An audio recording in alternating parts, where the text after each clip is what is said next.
Hello, Gemini. Welcome to the Plaid Sheep Oracle.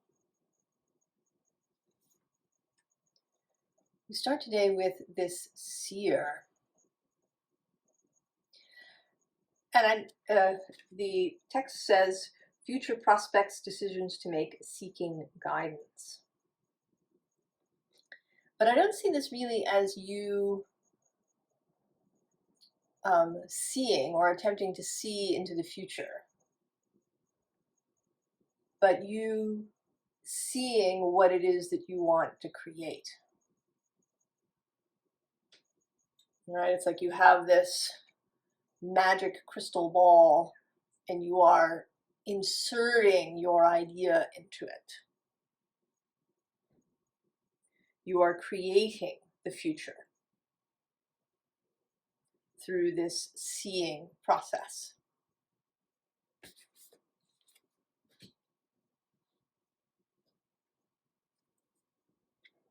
And here too, with this first card, it's like you've been taking your emotions, taking your consciousness, the waters of consciousness, and kind of drawing out of them what it is that you need, want, will serve you.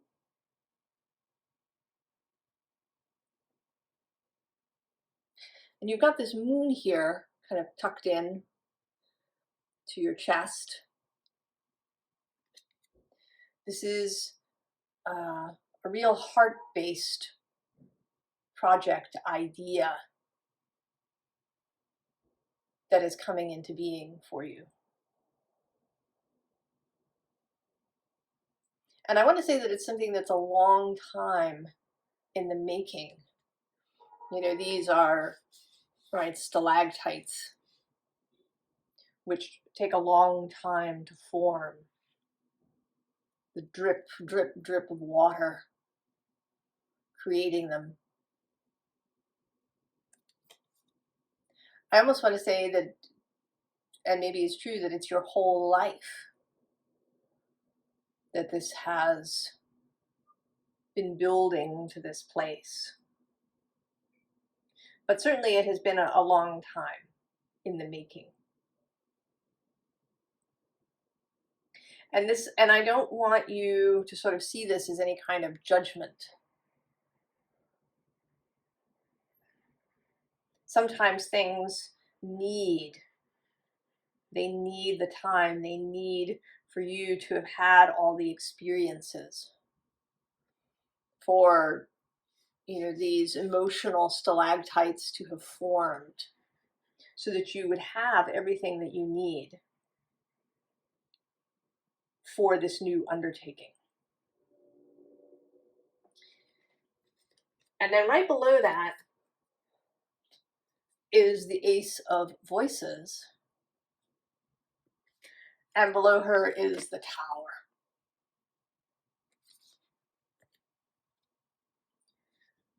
And this is the first ace. We're going to get to more of them. In fact, I will sit her up there. At the bottom is this Two of Voices. And this is another energy that repeats. It's something that's been happening. And I actually don't really know for sure if it's just happening more or if it's come into my consciousness that it's happening. That I'm having repeating tarot cards. You know, there'll be at least 2 and sometimes 3 or even 4 of something from different decks in a reading. And so there's something about that. I don't quite know what it is. Emphasis, perhaps, or energies coming together, coalescing in some way. The message refining. But we've spoken in the past, Gemini, about you making choices, getting into a practice of making choices. Certainly one of Gemini's gifts is the ability to see and appreciate a multiplicity of things. But on the flip side of that, you can get caught up in too many things, not wanting to make a choice because you don't want to give up that thing, right? If you make a choice, then it's this, but not that. So there is something here about this choice. And in this card in particular, right, the teasing out of strands, right? There's this tangled hair here in the middle, kind of not even maybe making a choice so much as separating yourself from something that's been holding you back. Maybe you've been attached to something, to an idea, to a philosophy, to a way of doing things, to a job, to a profession, to a way of seeing yourself, and you've been all tangled up in it. And this isn't perhaps so much about making a decision between two things, but making the choice to go, to disentangle yourself from whatever this is. So then we have this world, right? The ending and the beginning.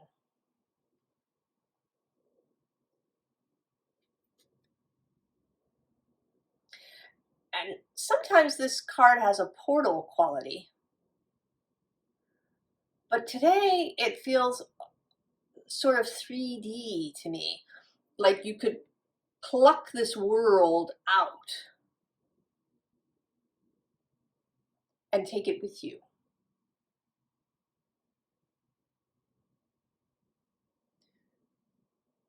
Right? This, maybe this, right? This is this. Not the world as in the planet Earth, but your world that you have been imagining, creating in this crystal. And now, right, it's about ready to get plucked out.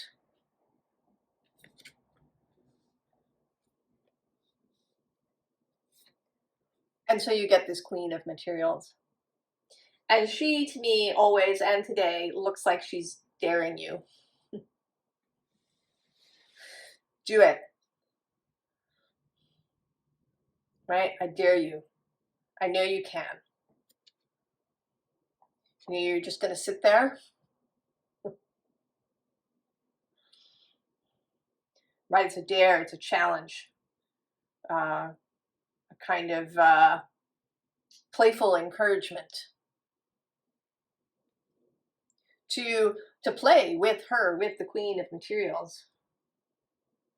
Right? Because up until this point, it has been all theoretical, right? It's all been in your mind. You've been imagining it, visioning it.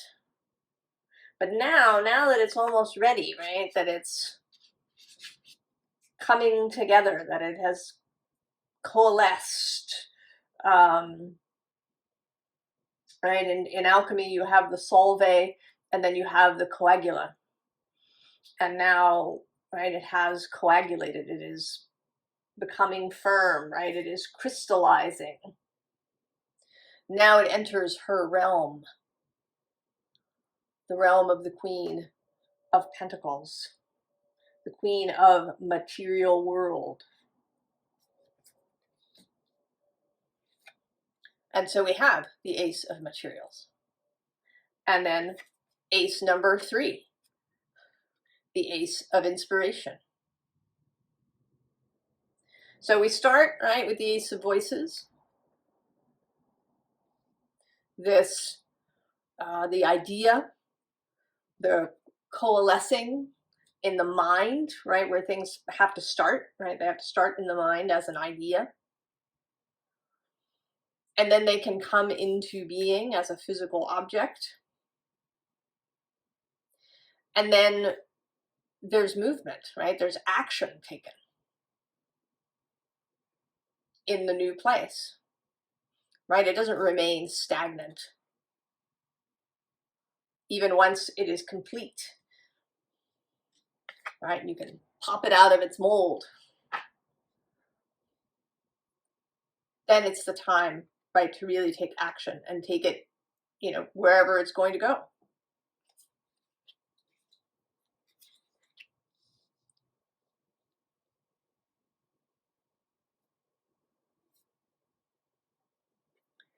So here we have sweet waters.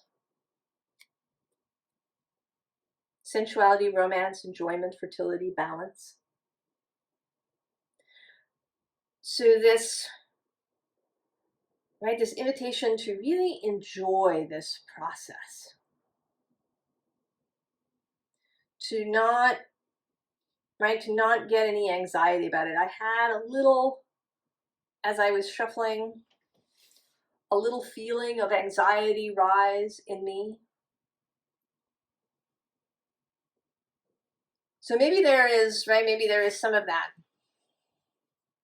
Because during this first phase, everything is very safe. You're only, you know, seeing it in your mind's eye. But once it actually comes into being and becomes a physical thing, and you are required to take action, then, right, then the stakes get bigger. Right? It's like dreaming of a romantic partner. And it's all beautiful, but then you have this actual human being that you're going to engage with. You know, and they have their own quirks and their own stuff. Right? And you're getting to know them as a full embodied human being. You know, that you know, maybe leaves the cap off the toothpaste, or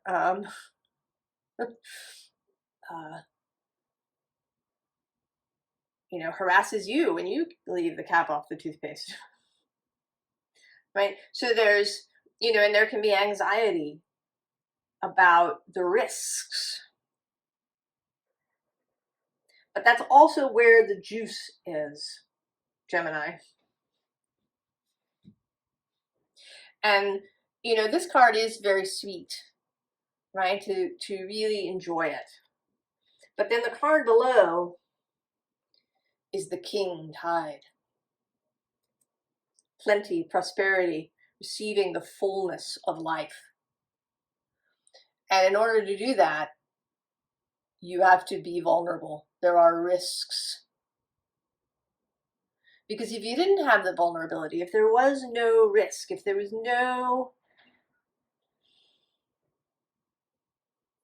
possibility ever of loss, I don't think that it would feel as wonderful to have it.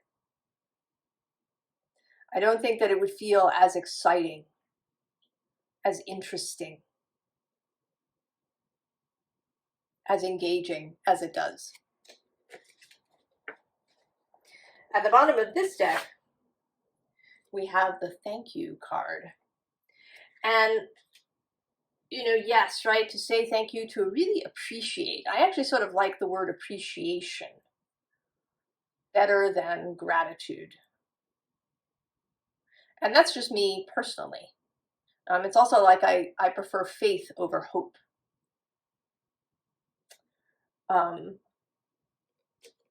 But if really, you know, for you, if it's really feeling grateful,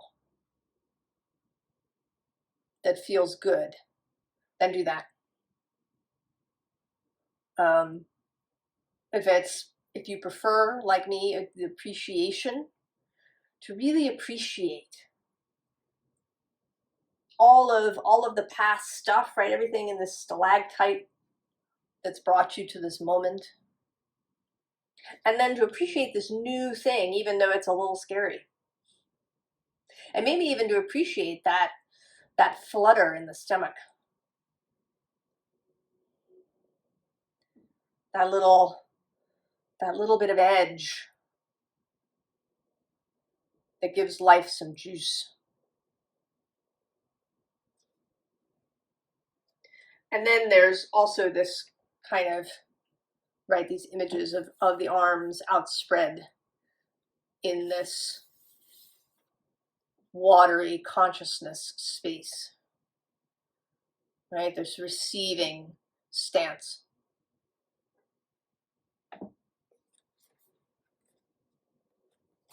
And also, actually, I mean, he is receiving, but there is an active energy to him.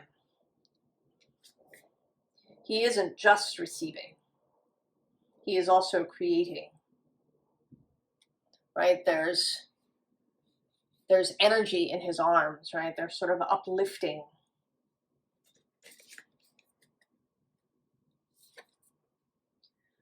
And then with this star bathing, light body crystal grid transmission activation. Don't stop dreaming. This isn't like step 1, step 2, step 3 exclusively. The dreaming continues. And you want to continue the dreaming in a deliberate fashion. I mean, not that you want to micromanage it, but that you do want to direct it. You want to continue to direct the flow.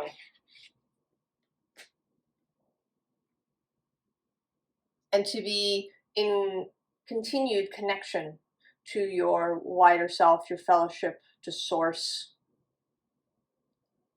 to ancestral energy, perhaps.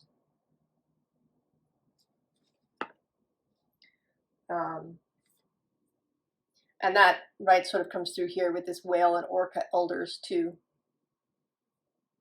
Share your song, frequency of sound, diving deep.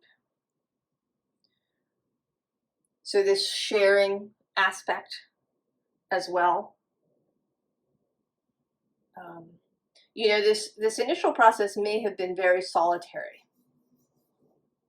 I mean, maybe you bounced ideas off of people or, you know, asked for some suggestions, but the primary action here would have been in your own head, in your own mind. But now that this thing is available physically to the world, invite others into it. Invite others to share this song.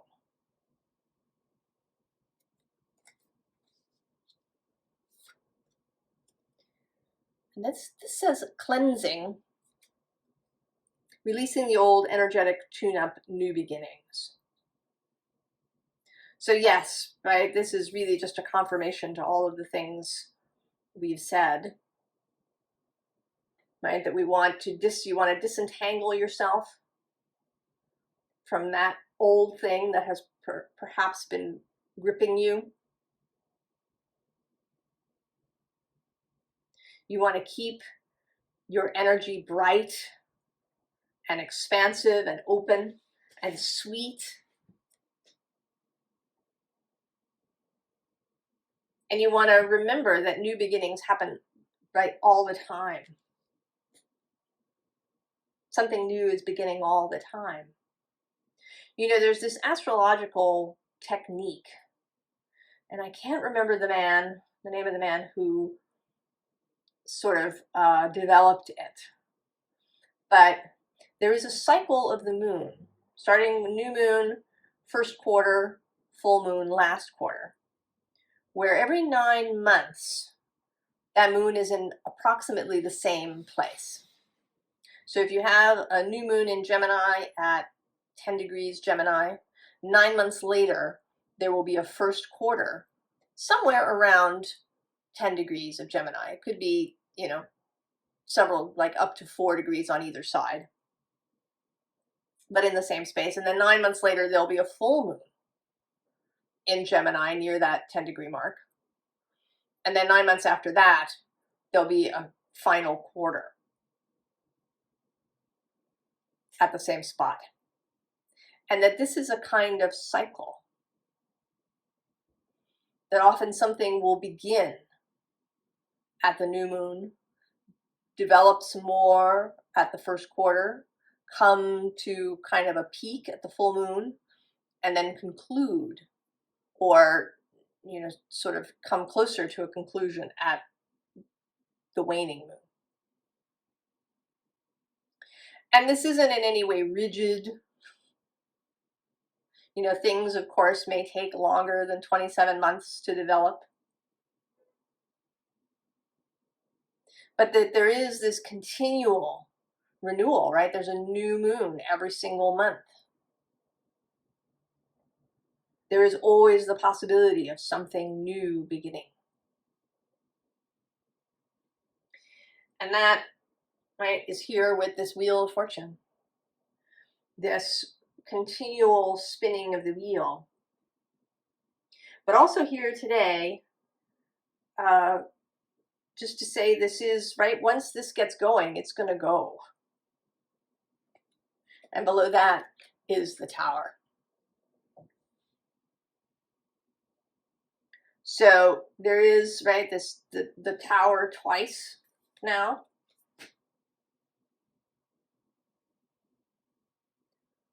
Change is coming. That may be rather large. Not all new beginnings are enormous or, you know, sort of all-encompassing. But I think that whatever this is that you've been dreaming up, and it might be anything. I hesitate to even make a suggestion. Could be anything. The only real kind of definitive thing is that it is a heart matter. It is something that is important to your heart, that has deep emotional context. Right? There's this waterfall here too behind the seer, right? Like it's almost as if it's pouring into her and then coming out the other end here as this pours out. So this stream of inspiration, consciousness, creation. And in this case, the change will be significant.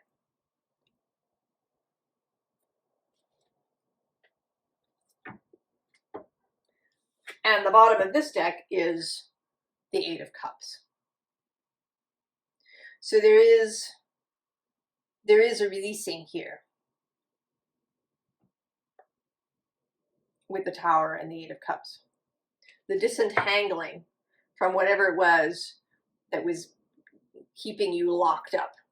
Some concept, some belief, some obligation that you created for yourself that will be released in this creational process. And then we have two nines, the Nine of Cups and the Nine of Swords. And here today, these just feel like a lot, right? There's all these fish and there's all these birds and there's this swirling of rising energy. So there will be a lot of feelings. There will be a lot of thoughts. There may indeed be real butterflies in the stomach. They may in fact feel like crows in the stomach, perhaps.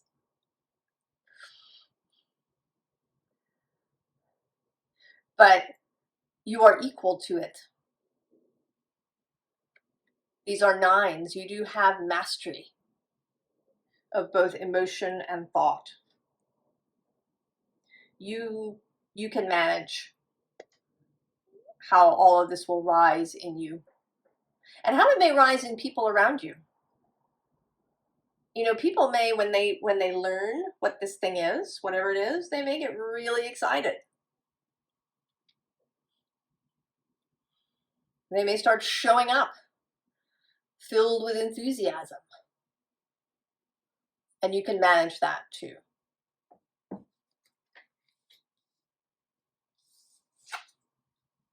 Because it isn't, right, this won't be a forever, like, right, it's kind of a crescendo of energy. But you're not going to have to live suddenly in that heightened space. Right, because here we have the Four of Pentacles. The grounding. That ground is always available.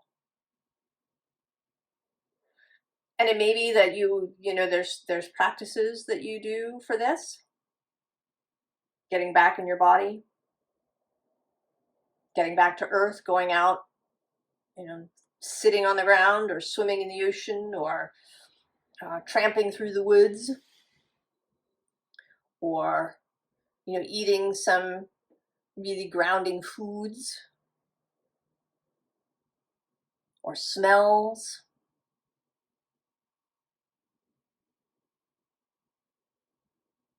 Maybe, you know, if you have a thing that you make, cooking or knitting or carpentry or pottery or, you know, whatever it is,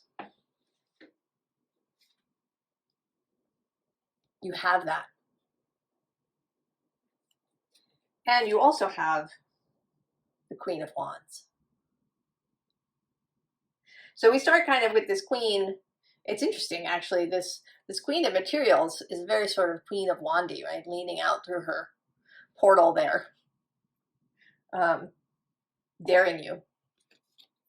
And then the Queen of Wands is very relaxed, right? She's going to invite you here into the forest to have a seat amongst the foxes and listen to her song. So inspiration doesn't have to be necessarily a very high energy process. And the managing of this Ace of Inspiration, this Ace of Wands, can be a gentle process. Right? You get your feet under you with that Four of Pentacles. And then you can, right, really get your literal hands into the clay now that what you are creating has come out of its mold.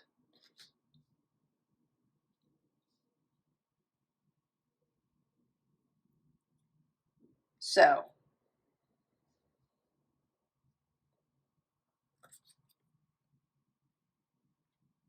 Seven of Air. There's a lot of air here with the Seer of Air. And then actually, I just saw it now, the Tower again. A third Tower. So, right, again, repeating cards. We've had 3 aces. We now have 3 towers.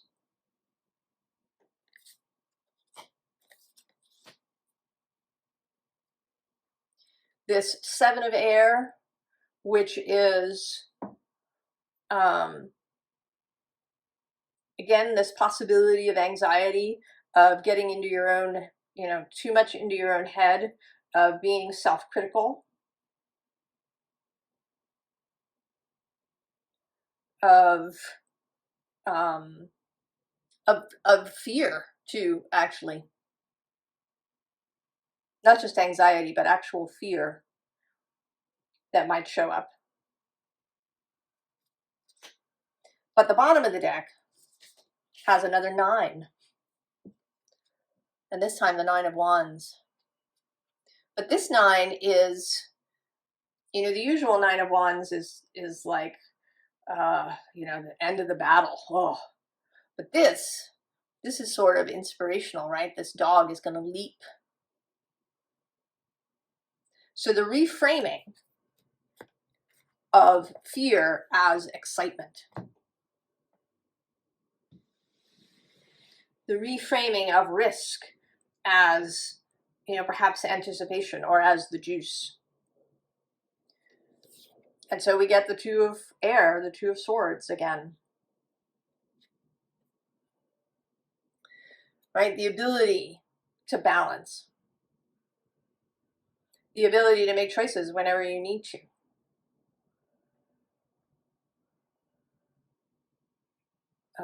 These, right, the fears, the anxieties,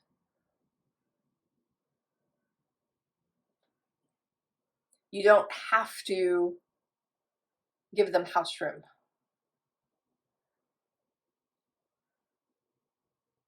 You don't have to hold on to them. You can choose to let them go. Choose a different thought. And here with this 5 of air, with this moose looking up at the moon, and the moon reaching down, your emotions are a compass. If if you get into this headspace where you're feeling wretched about yourself, or you're feeling really critical and it feels bad, that is your sign that you've strayed down the wrong mental pathway. You have this emotional compass that will tell you when you're moving in the right direction.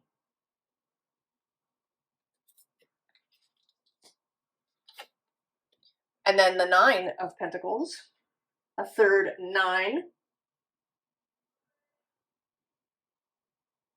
You've got this physical stuff. Don't let anybody tell you that you don't.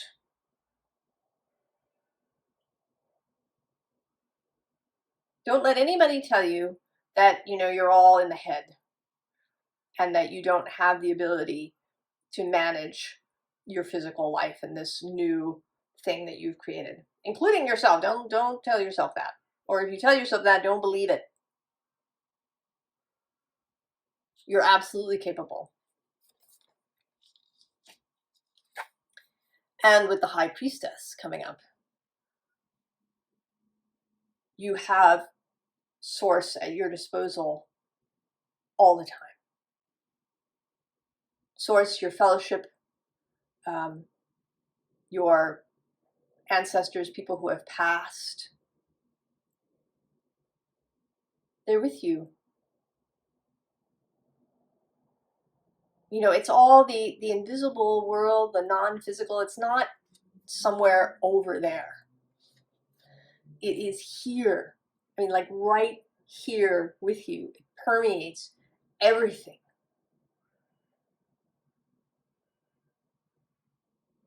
It is here. You are part of it. This is always available. Now, when these 3 aces came out,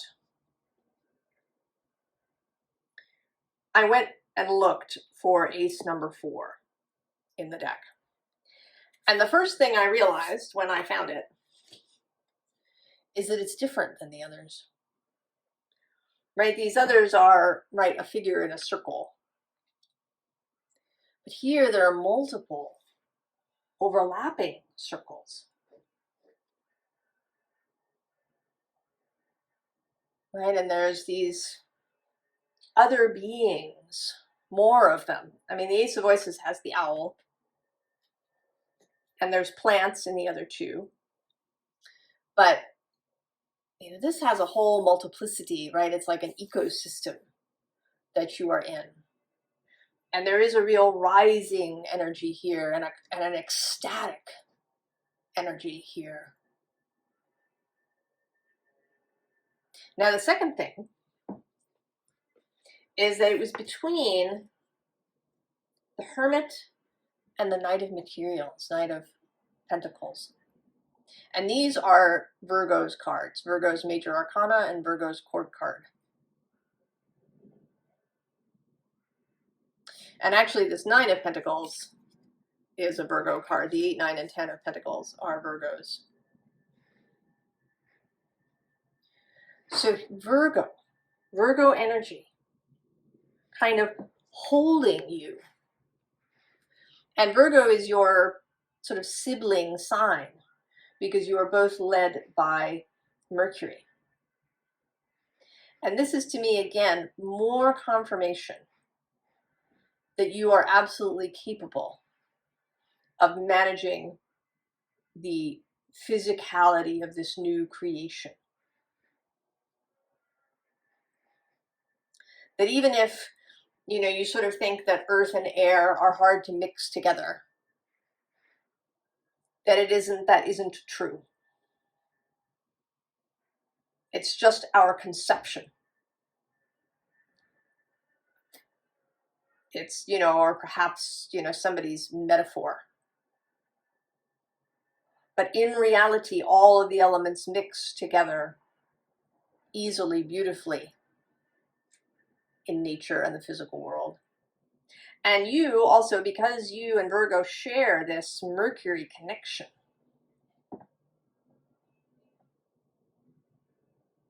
you're, also Libra and Taurus are similar, sharing Venus.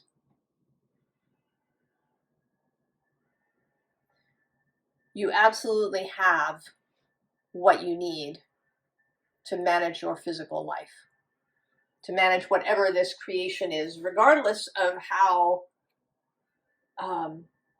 monumental it is, enormous, vast, intricate, that you've been creating in your mind and that has been coalescing in the quantum realm, all of the pieces coming together.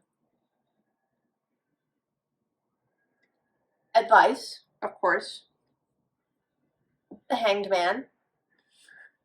Naturally, always keep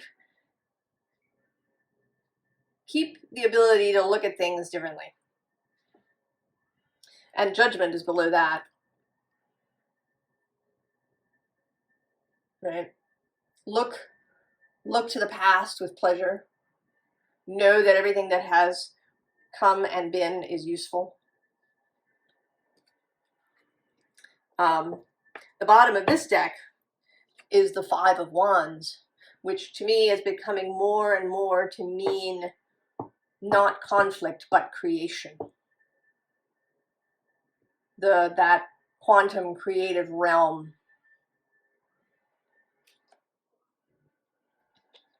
And then the Ace of Cups actually coming out in your reading. The Grail, the Heart Song. Then the Two of Swords. Again, for the third time. Choose. Choose continually. Choose your thoughts. Pivot. Right? If you get caught up in some sort of unproductive mental cycle, and believe me, I know what that's like. I've got South Node in Virgo and my 12th house in Gemini. Pivot. Choose a different line of thinking. Choose the best thing that occurs to you.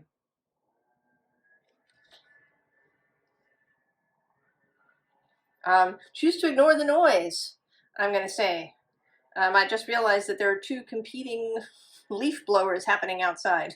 But I didn't notice them initially. And I'm going to choose to not notice them now.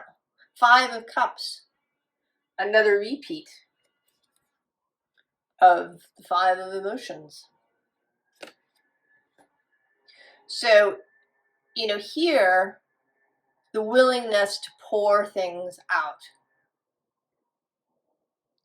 To pour out what you don't want to keep any longer. And also to pour out to other people, right? This sharing of your song. It may be that if you feel especially frightened at some point or anxious, if you have a really bad moment, that there's somebody that you can pour this out to, just, right, to share it so that it's no longer, right, just entangling you. and also to allow that other person to help you, right? This sharing, right? We like to help other people.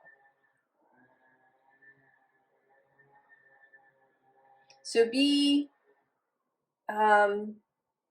willing, right, to share. And then the Chariot, just go.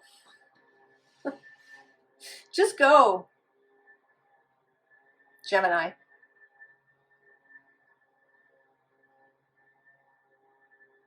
Just go. And I'm going to stop here now that the leaf blower is really in there, right below my window. I wish you all the best, Gemini.